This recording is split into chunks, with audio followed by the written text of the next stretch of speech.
and welcome back for part 2 on our series, Rushing Change Management.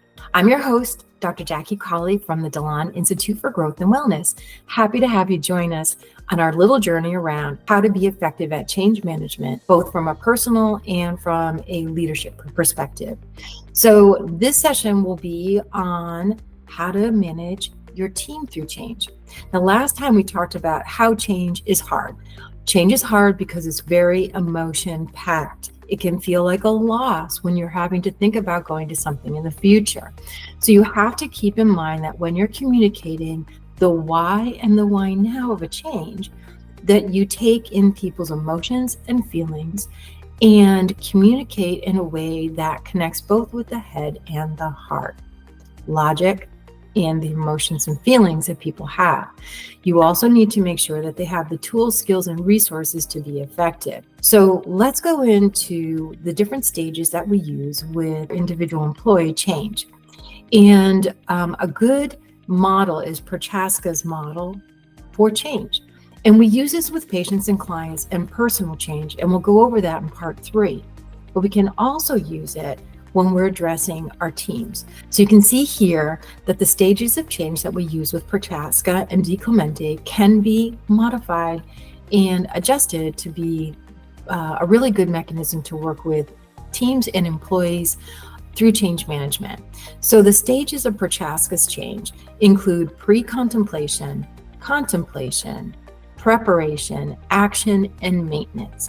Now, these are 5 steps, so it's compared to the 8 steps that Cotter had. However, it's still the same phases. So your pre-contemplation is really setting up the story of why and why now, and making people aware of why it might be important to change. The preparation and contemplation, and mostly preparation, is really around that engagement enablement piece. And then the action and maintenance really address implementation and ongoing sustainability of that change. So let's go back to pre-contemplation. So pre-contemplation is when you're trying to raise awareness of a problem or an opportunity that the team may have around some type of a change. So that could be anything from we want to be more efficient and effective, or we want to improve our performance. In healthcare, it oftentimes is around improving safety for patients, or it could be around improving your revenue and your margin. Whatever it happens to be, it's either solving a problem or a new opportunity to change.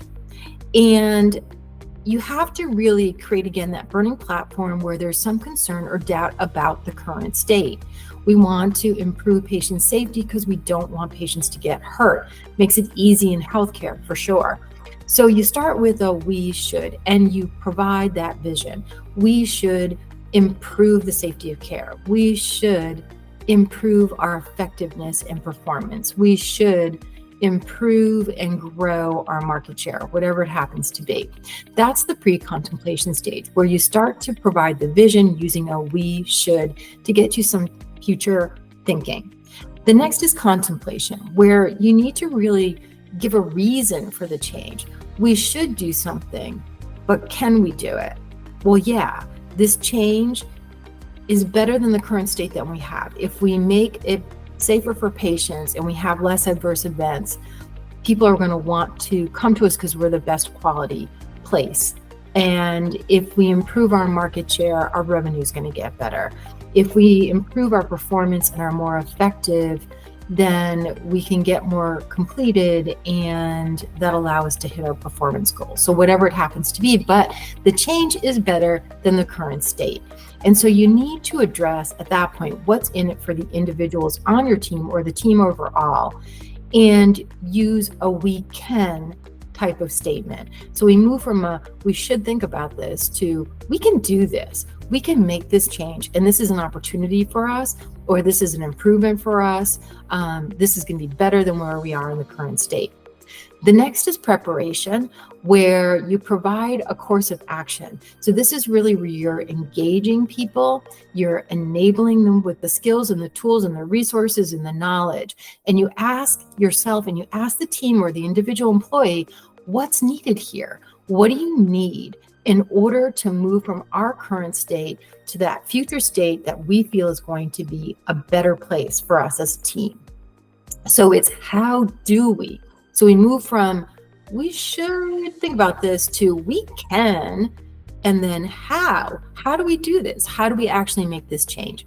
And that's where you do your plan. You get everyone engaged in it across the entire team. So it's not just you making the change to people. You are involving them in creating that change. And if they're involved in creating that change, it makes it harder for them to slide back or not to adopt it. The other really thing that's good to do at this point is to look on your team for someone who might be maybe the more negative person about the change. The reason for that is you want to get them on board and actually ask them to poke holes in your plan, come up with negative reasons why the plan won't work. There's two reasons for this. One is you're involving that naysayer who can potentially bring other people along with them to not adopt or to be negative about the change. And you're getting them on your side because you're actively asking them to problem solve to help you to get to that new place and to make it even better. So they have some stake in the game, right? So asking somebody, particularly someone who might be more vocal and not happy about the change, to help you figure out what's wrong with your plan can really get them on board and help the entire team to move forward in a better way because they've got a perspective you don't, and they may be able to pick up things that you hadn't thought about. And then you get to a point where you pick a date and you just do it. But the good thing here too with the action is that when you go about to implement the change, you can do it in a way that doesn't feel overwhelming to your team or to an individual employee.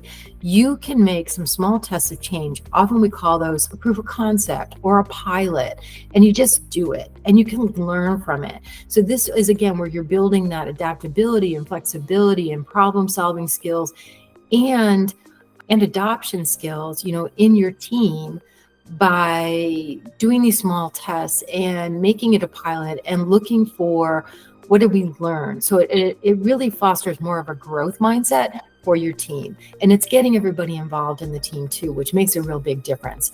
And then when you learn from those tests and you do that problem solving and you have that attitude of we can do this, let's just do it and figure out what's working and what's working well and what we need to change, then you can get into the maintenance phase where you can make that change stick. You can figure out what are some of those unintended consequences, either positive or negative, that you need to mitigate.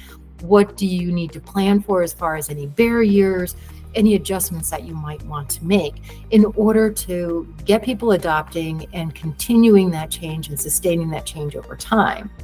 Now, sometimes you'll go to implement something and it didn't work the way that you expected to, and that's totally okay. You do a whoops, okay, that didn't work. What did we learn? It's not a place to panic as a manager or leader. It's simply data. It's information because there must have been something in your plan that you missed. So it allows you to go back, learn as a lesson, reflect on what worked and what didn't work, make those changes, and then start to go back to, we know we can do this, but how do we do this? Make the adjustments and then go ahead and do it again. So that is a really good way of working with teams or an individual employee. But again, you need to communicate to the head and heart and understand that for the individual and for individuals on your team, you have to address the what's in it for me. With consistent, simple messages, you cascade them up and down your team. Make sure that you're celebrating the wins with your team.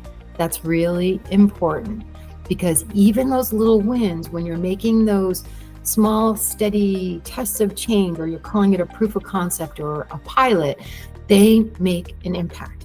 So you can keep winning and you can keep building momentum to get to the goal that you need to. It might take you multiple steps, but that doesn't mean that you have not brought the team along. You're using a process, you're using it as a learning growth opportunity for your team. You're fostering that adaptability. You're engaging them in building out the plan of the how do we do this, right? And learning from it. And even coming up with what didn't work and why, so that through problem solving, you can make it even better.